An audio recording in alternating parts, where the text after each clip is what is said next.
a huge success, but we're a country misguided and led astray by media that aren't honest. So, for example, if you watched CNN, you would think that nobody's getting vaccinated, and it's a complete disaster, and whoa, we're stuck in this rut because no one's vaccinated. It's completely untrue. Over 90% of people over 65 who are the most vulnerable are vaccinated. Now, sure, there are a lot of younger people who aren't vaccinated. There's some older people, but 90% is a pretty good success. Over age 50, it's like 75, 80% of people. People are informed. They know this is a disease that can affect any age, but affects primarily the older ages.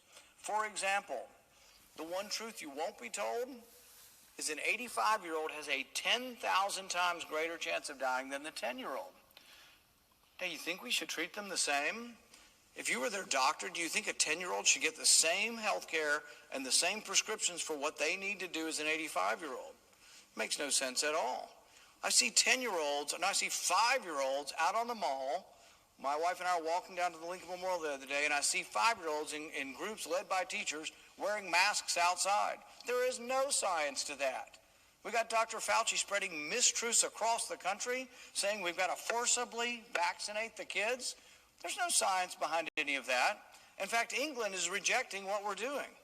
In England, because of the age skew, because of what they're seeing, that the people most at risk are of an older age, they're actually saying instead of forcibly vaccinating children, why don't we try to make the vaccine doses available for the elderly? Why don't we target our care to those who are at highest risk? We have a problem in our country. We have people who have so politicized science that there are people struggling and dying every day because they've never heard about monoclonal antibodies.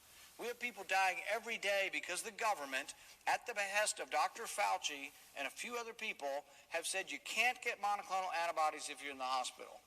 I talk to people every day who really have not yet heard of monoclonal antibodies, who get COVID again after being fully vaccinated or sometimes not being vaccinated and are not getting the treatment. Because Dr. Fauci says if you're in the hospital, you don't get it. And so we have medicine that is coming from on high, from a central authority like the Politburo, and doctors are afraid to prescribe. This has never happened in our country before. Doctors were able to make their own decisions based on their own experience, based on studies, based on real-life examples, but using their own discretion. Now doctors are afraid to prescribe monoclonal antibodies, and many of them are disallowed from prescribing it in the inpatient. Realize the ridiculous nature of that. You're in the emergency room, you're sick and you're coughing, you might be dying from COVID.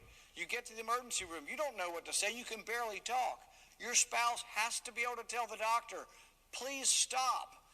In the emergency room, give them the monoclonal antibodies before they're admitted. Because once they're admitted, we won't treat them. It's the same way with symptoms.